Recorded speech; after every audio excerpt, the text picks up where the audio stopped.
Hello and welcome back to Pratham Test Prep YouTube channel. So this is what Boost Your Vocabulary session number 40, and let us have a look at the first word for the day.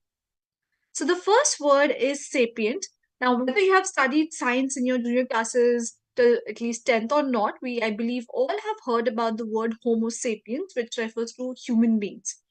Now, human beings are considered to be the cleverest among all the animals. They are very sagacious, they are very wise, which is why the word sapient refers to when somebody has or shows deep understanding and intelligent application of knowledge. Have a look at the sentence. He is an uncle who is always good for valuable insights and some sapient advice. So, whenever you have a very in depth understanding about something, and you're able to apply your knowledge in practical life, that is what is considered to be sapient. If you look at the sentence over here, the word advice is a noun. We are describing it. Hence, sapient as a word becomes an adjective, right? So, this is not a very difficult word to remember. However, a good one. In fact, you can use it to even describe yourself when you have your personal interviews or whether you are asked about yourself, even when you go to college. The next word is abrogate. So, ab in Hindi refers to now. Rog in Hindi is basically disease and it is related to eating. Eat the disease and abolish it. Whenever you want to put an end to something by formal means, we say to abrogate something. So, whenever you are abolishing something, whenever you are annulling something, you're putting an end to something by formal action. That means you are abrogating something. Look at the sentence. The US Congress can abrogate all treaties that are unfair to Native Americans. So, the US Congress, what can the Congress do? The Congress can abolish the rules or the old regulations that were there, which were unfamiliar, or you could say which were very unfair or biased against the Native Americans, against the original inhabitants of America. Now, if you look at the meaning, it starts with the word to, which is why abrogate as a word basically is a verb. The next word is repost. Now, repost is like replying to a post. Whenever you have a very quick, a very fast, and a very witty response, what do you mean by witty? Something that is funny, but at the same time is very intelligent. So he's known for having a brilliant repose to nearly any insult. So, some people are like that. No matter what you say to them, they'll give you these amazing one-liners and they'll come across as very witty. And those one-liners are also very quick. So also remember, this always has to be a response to something. If there is a general witty statement, you can't consider it to be reports. It needs to be a particular response to something. So when you say having a brilliant report, it's a quality you could say that somebody possesses. So part of speech will be noun. The next word is emolument. Now imagine you have gone to, let's say, a particular monument, for example, India Gate in Delhi or Taj Mahal in Agra, and you are trying to ruin the monument. And if you're caught, what would happen? You would have to pay a compensation, you would have to pay a penalty. So the money paid regularly to a person for labor or services, salary or stipend or wages. So what are we talking about? We are talking about any kind of wages that are given to a person on a regular basis. So let the person does any kind of work for you and you're paying some money for that particular purpose. Saksham, am I still not audible?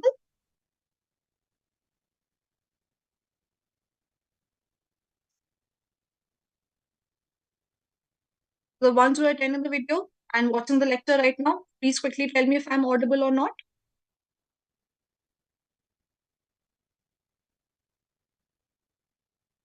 Yes, no, something.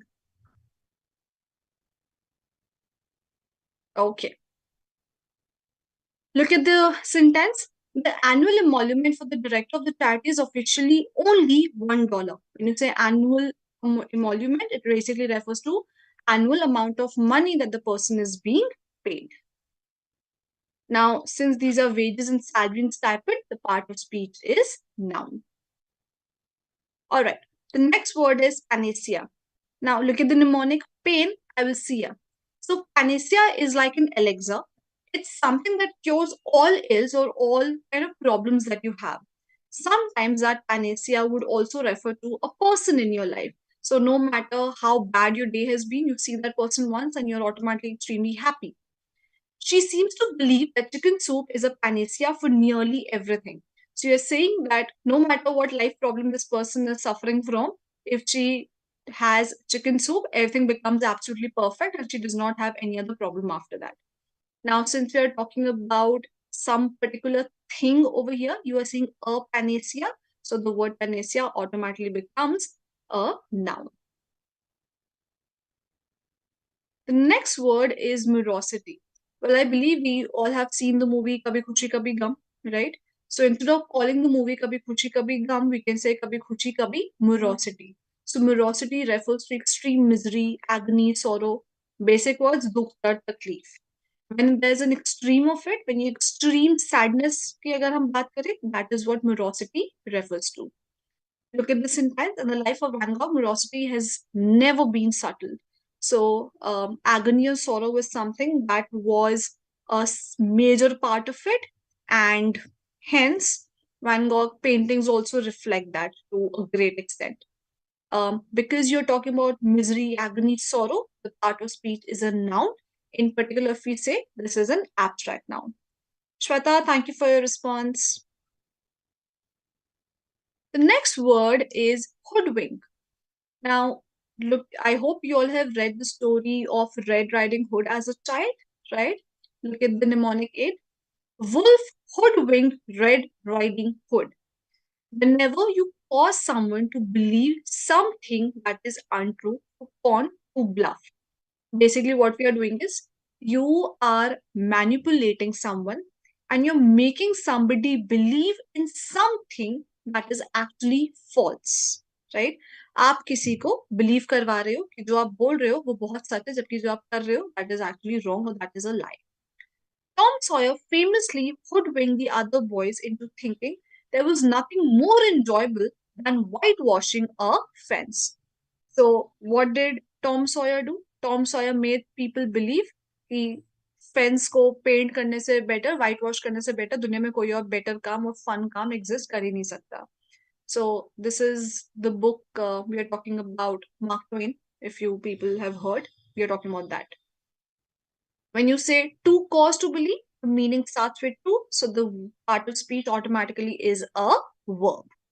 Again, I'm repeating the same thing. Please remember, जब आप किसी को convince कर लेते हो ऐसी किसी चीज में बिलीव करने में which is false, that is what refers to hoodwinking someone. The next word is juxtapose. Now, they stand side by side even if they are enemies to give just a pose to the photo.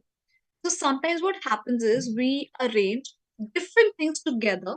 And why do we do that? Because we sort of want to create an ambience, we want to create an interesting effect, or we want to also show how different some things are or how similar some things are.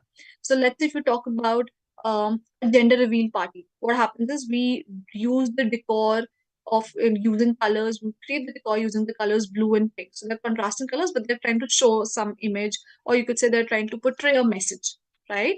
So that's exactly what juxtaposing means. Essentially what we do is we kind of want to bring out the contrast and you want to explain that these two things might have some similarities maybe and some dissimilarities, some differences as well. The new museum display juxtaposes modern art with classical art. Now, what is the new museum doing? They have placed modern art along with classical art, and what is happening is the difference is enhancing the beauty, number one. Number two, you can see the stark differences that exist in both the forms of art. And at the same time, maybe for some people, there are certain similarities also. So, if in case you are somebody who is kind of interested in paintings or something, this would be a better way to understand. If you go to a museum and actually try to understand this particular aspect. Now, again, because the meaning starts with to place, we are talking about the part of speech, verb. The next word is decimate. So इस terrorist ने मेरे 10 mates को, मेरे 10 friends को decimate कर दिया. The word decimate means to annihilate, to demolish, to destroy, to desolate, to destruct. Also remember, we use the word decimate particularly when you're trying to say that you have demolished a certain proportion of something. The army's attack decimated the enemy's defenses beyond repair. So clearly not just one, but multiple. When you have destroyed multiple things, more than one in number, that is when particularly we use the word decimate. The exact meaning is that, but rest of the word that you look at in the meaning can of course be used as close synonyms. Now again, because the meaning starts with to annihilate or to demolish or to desolate, automatically the part of speech is a verb.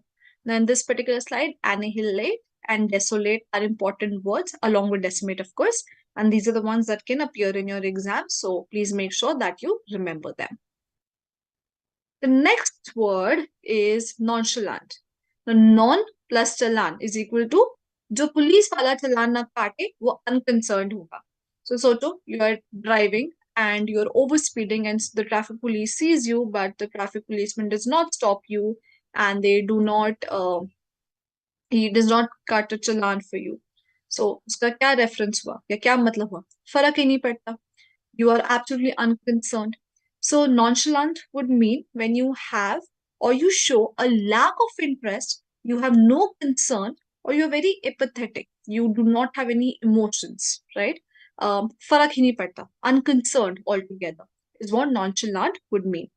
You shouldn't be so nonchalant about something that is so important to your parents. So let's say something is very, very important to your parents. You're absolutely careless about it. In fact, you're absolutely unconcerned. You're apathetic towards it. Then obviously your parents will not like it. So basic point is that what we are trying to express. Now, when I say you shouldn't be so nonchalant, obviously I'm describing you, which is a pronoun. Hence, the word nonchalant in this case becomes an adjective. If you say nonchalant, that would become abstract noun. So how the words change is something you should kind of know, because these kind of questions generally come in different IP University exams in particular, but also they can come in CUET where you have to identify the part of speech. Well, that's all for today's video, and I'm going to see you in the next one. Till then, do not forget to subscribe to Pratham Test Prep channel and do not forget to click the bell icon. Thank you, guys.